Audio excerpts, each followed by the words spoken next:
తిరుమలలో భక్తుల రద్దీ సాధారణంగా ఉంది. వైకుంఠ ఏకాదశి దర్శనాలు శ్రీవారి ఆలయంలో కొనసాగుతున్నాయి. సంక్రాంతి సెలవుల వేళ భక్తుల రద్దీ పెరిగే అవకాశం ఉందని టీటీడీ అంచనా వేస్తోంది. అందుకు అనుగుణంగా ఏర్పాట్లు చేస్తోంది. కాగా టీటీడీ తిరుపతి, తిరుమలలో వసతి గృహాల కేటాయింపు, టీటీడీ కళ్యాణ మండపాల నిర్వహణపైన ఈవో సింఘాల్ అధికారులకు కీలక సూచనలు చేశారు. దేశవ్యాప్తంగా వివిధ ప్రాంతాల్లో భక్తుల సౌకర్యార్థం నిర్మించిన టీటీడీ కళ్యాణ మండపాల నిర్వహణపై సమగ్ర నివేదికను రూపొందించాలని టీటీడీ ఈవో అనిల్ కుమార్ సింఘాల్ అధికారులను ఆదేశించారు. టీటీడీ కళ్యాణ మండపాలు ఆదరణలో ఎన్ని ఉన్నాయి, ఆదరణ లేనివి ఎన్ని, ఆధునీకరించబడినవి ఎన్ని తదితర స్థితిగతులు భక్తులు సౌకర్యవంతంగా వినియోగించుకోవడానికి సమగ్ర విధానాన్ని రూపొందించింది.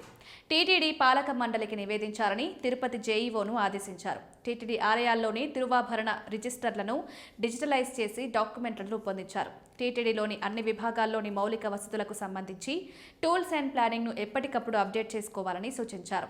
తిరుమల తిరుపతిలోని వసతి గృహాలలో ఎఫ్ఎంఎస్కు సంబంధించి ఇప్పటికే ఉన్న యాప్ను భక్తులకు మరింత అందుబాటులోకి తీసుకురావాలని ఈవో ఆదేశించారు. సులభంగా వసతి గృహాలు పొందేందుకు వీలుగా భక్తులు ఆ యాప్ను డౌన్లోడ్ చేసుకునేలా క్యూఆర్ కోడ్ను ఏర్పాటు చేసి తమ అభిప్రాయాలను స్వయంగా నమోదు చేసుకునే విధంగా చర్యలు తీసుకోవాలన్నారు.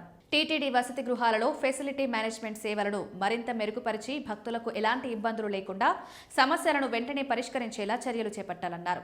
టీటీడీ భూములు, స్థలాలు, ఇతర ఆస్తులపై స్థిరమైన, ఖచ్చితమైన రికార్డులు రూపొందించేందుకు నిపుణుల సహకారం తీసుకోవాలని సూచించారు. టీటీడీ అనుబంధ ఆలయాల్లో భక్తులకు దర్శన టికెట్లు, ఆర్జిత సేవల్లో పాల్గొనే భక్తులకు బహుమానాల జారీ కొరకు టికెట్ స్కానింగ్ సదుపాయాలు కల్పించాలన్నారు. ఇంజనీరింగ్ విభాగంలో గుత్తేదారులకు సకాలంలో చెల్లింపులు చేపట్టాలని, టీటీడీ వేద పాఠశాలల్లో బోధనా సిబ్బందిని భర్తీ చేయాలని, అటవీ విభాగంలో ఇంకా పూర్తి కాని పనులను నిర్ణీత గడువులో పూర్తి చేయాలని ఆదేశించారు.